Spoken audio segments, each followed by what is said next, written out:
নমস্কার বন্ধুরা, welcome to my channel. আশা করছি তোমরা ভালো আছো। আর আমি সুপর্ণা, ছোট্ট রাজ্য ত্রিপুরা থেকে। তো আজকে রেসিপিটা একটু স্পেশাল, সম্পূর্ণ আমার রেসিপি, আমার স্টাইলে করা, সেটাই তোমাদের সঙ্গে আজকে শেয়ার করব। তো আজকে রাতে স্পেশাল রান্না খাবার হতে চলেছে বিরিয়ানি।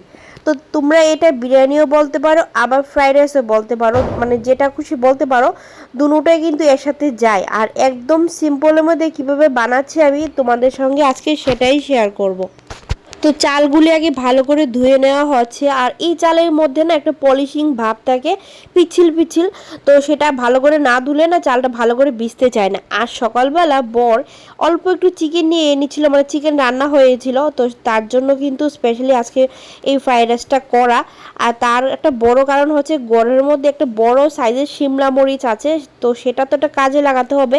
এটা কি খাবো বুঝতে পারছিলাম না, তো তার জন্য ভাবলাম না, ফ্রাইড রাইস যেহেতু ঘরে চিকেন রান্না হয়েছে আর একটা শিমলা মরিচও আছে, তো সব কিছু মিলিয়ে ঘরে যা যা আছে সব কিছু দিয়ে আজকে একটা কিছু বানাই। তো একদম সিম্পলের মধ্যে। অন্যদিন কিন্তু আমার কাছে কাজু বাদাম থাকে, কিশমিশ থাকে, গাজর থাকে। আজকে কিন্তু এগুলি কিছুই নেই আমার কাছে। তো দেখো এখন চালটা ভিজিয়ে নিলাম, আর এইটা মিনিমাম আধা ঘন্টা ভিজাতে হবে। তো তার আগে একটু চা খাওয়া হয়ে যাক। আজকে সকালে কিন্তু একদম কোনো চা খাওয়ার সিন হয়নি। তো কেমন জানি লাগছিল যে সারাদিন কিছু একটা মিস হয়ে গেছে। তো তার সাথে নিলাম একটা মেরি বিস্কিট, বড় একটা বিস্কিট নিয়ে আসলো। আর এই বিস্কিটটা খেতে আমার দুর্দান্ত লাগে চায়ের সাথে।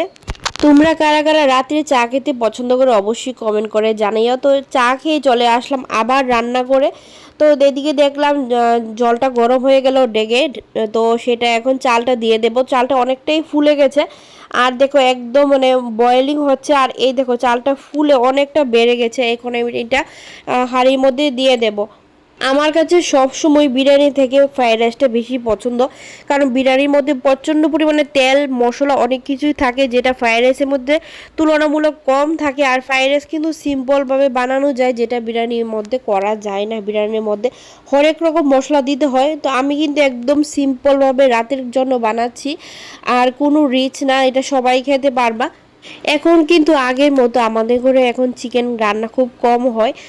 আগে যতটুকু খাওয়া হতো এখন ততটা খাওয়া হয় না, কারণ চিকেনের প্রতি ভালোবাসাটা দিন দিন কমে যাচ্ছে। আর সুজয় একদমই চিকেন খেতে চায় না, ওর প্রোটিনের অভাব চলে এসেছে শরীরে। তার জন্য কিন্তু ইদানিং একটু একটু করে চিকেন আনছি, ওকে খাওয়াচ্ছি। আর ও চিকেন না খেতে খেতে ওর চিকেন একদমই নাকি ভালো লাগে না। আবার না খেতে খেতে এমনটা নয়, ওর হঠাৎ করেই কেন জানি আমিষের প্রতি এত অভক্তি চলে এসেছে। কি আর বলবো, কিচ্ছু খেতে চায় না, না ডিম, না মাছ, না মাংস, সবগুলি নাকি ওর কাছে জাঙ্ক ফুড। তো আমার খুবই টেনশন হয় যে মাঝে মধ্যে, যে ও যদি সব কিছু ছেড়ে দেয়, ওকে খাওয়াবোটা কি, ভালো খাবার হিসাবে খাওয়াবোটা কি? আমরা তো এটাই জানি ভালো খাবার মাছ মাংস ডিম, ছোটোবেলা থেকে তো এটাই শুনে এসেছি। তো ও যদি এগুলি ছেড়ে দেয়, তো সেই ভয়ে মাঝে মধ্যে এখন অল্প অল্প করে চিকেন এনে খাওয়াচ্ছি ওকে। জোর করেই খাওয়াতে হয়, ও খেতে চায় না একদম। আজকে রাত্রেও কিন্তু ওকে চিকেনই রান্না করে চিকেনই দিয়ে ভাত দিয়েছি। তো প্রথম প্রথম তো খেতেই চাইছিল না, তারপর জোরাজোরি করাতে এখন একটু একটু করে খাওয়াচ্ছি। তো তাতে দেখো আমার কিন্তু ভাতটা হয়ে গেছে। এখন তেলটা গরম করে নিয়েছি। তো সম্পূর্ণ রান্নাটা কিন্তু আমি ঘি দিয়ে করব না, তাতে কিন্তু প্রচণ্ড পরিমাণে রিচ হয়ে যাবে। তো অল্প একটু তেল দিয়ে আগে সব কিছু ভেজে নেব, তারপর শেষে দিয়ে ঘিটা দিয়ে দেবো আর কি। তো দেখো আজকে তো আমার কাছে সেরকম কোনো কিছু নেই আয়োজন। তো প্রথমেই কিন্তু আমি গোটা মশলাগুলি দিয়ে দিলাম, তারপর দিয়ে দিলাম ক্যাপসিকাম। তো এটাই ছিল আমার কাছে ক্যাপসিকাম। আর ফ্রাইড রাইসের মধ্যে তো কাজু বাদাম গাজর এগুলি দিলে ভীষণ ভালো লাগে। তো এগুলি আমার কাছে ছিল না, আজকে কোনো কিছু ছিল না, শুধু ক্যাপসিকামটাই ছিল। তো ক্যাপসিকামটা এখন একটু ভালো করে ফ্রাই করে, যতক্ষণ না সিদ্ধ হচ্ছে আর কি, ততক্ষণ ভালো করে ফ্রাই করে নেব। বাচ্চাদের জন্য শিং মাছ খুব ভালো আমি জানি, কিন্তু শিং মাছ ওকে খাওয়াতে পারি না, কারণ আমার কাটতে ভীষণ ভয় লাগে। আর শিং মাছ দেখলে আমার হাড় কাঁপানো শুরু হয়ে যায়, এতটা ভয় লাগে দেখলে। তো সেই জন্য ওকে আমি খাওয়াতে পারি না। আর বাজার থেকেও কেটে দিতে চায় না, ওর কাটতে নাকি প্রচণ্ড ঝামেলা। তো সেই কারণে আমি শিং মাছ ওকে এখনও অবধি ওই সুযোগে আমি কোনোদিন ওকে খাওয়াতে পারিনি। আর এটা দেখলেই আমার ভয় করে, আমি রান্না করব কিভাবে। তো সেই চিন্তা করে কিন্তু শিং মাছ ঘরে আনা হয় না। না হলে কিন্তু বাচ্চাদের শিং মাছ খুবই দরকার, ওদের জন্য খুব ভালো। ছোটোবেলা কিন্তু আমিও খেয়েছি, আমার মা কলসিতে করে রেখে দিত, 1 কেজি 2 কেজি এনে রেখে দিত, আমার বাবা রেখে দিত। তো সেগুলি অনেক দিন চলতো। তো এইভাবে তো রাখা সম্ভব না আমার এখানে, কারণ আমার যে দেখলেই নাম শুনলেই যেমন ভয় লাগে আমার। আর সত্যি কথা বলতে আমি নিজেও কোনো কালো রঙের মাছ খাই না, আর আমার কালো রঙের মাছ দেখলেই জানি কেমন একটা লাগে। তো এটার মধ্যে এখন দিয়ে দিলাম লবণ, চিনি, সব কিছু দিয়ে এখন ভালো করে সিদ্ধ করে ভাজাটা করে নেব। তো দেখো ক্যাপসিকাম কিন্তু তাড়াতাড়ি ভাজা মানে হয়ে যায় সিদ্ধটা, তো বেশিক্ষণ লাগবে না। তো মোটামুটি একটু সিদ্ধ হয়ে আসলে কিন্তু আমি এটা দিয়ে মানে অফ করে দেবো গ্যাসটা। অনেকে চালের মধ্যে সব কিছু একসাথে দিয়ে জলের পরিমাণ দিয়ে তারপর বসিয়ে দেয়, তারপর জলটা শুকিয়ে গেলে ফ্রাইড রাইস কমপ্লিট। কিন্তু আমি এভাবে পারি না, মানে একদম একুরেট হয় না। চালটায় কিছু হয় গলে যাবে, না হয় শক্ত রয়ে যাবে, আর ভাতগুলিও যেমন ঝরঝরে ভাতটা থাকে না। তো সেই জন্য আমি ওইভাবে করি না, আমি ভাতটা আগে রান্না করি, তারপরে কিন্তু এই সবগুলো একসাথে ভেজে তারপর ঘি দিয়ে মানে মিশিয়ে নিই। তো দেখো আমার এগুলো ভাজা হয়ে গেছে, আর এখন একটু ঘি দিয়ে দিলাম 1 চামচ, আর ঘি দেবো না। এই 1 চামচ ঘি দিয়ে কিন্তু পুরো ফ্রাইড রাইসটা মানে করা হবে।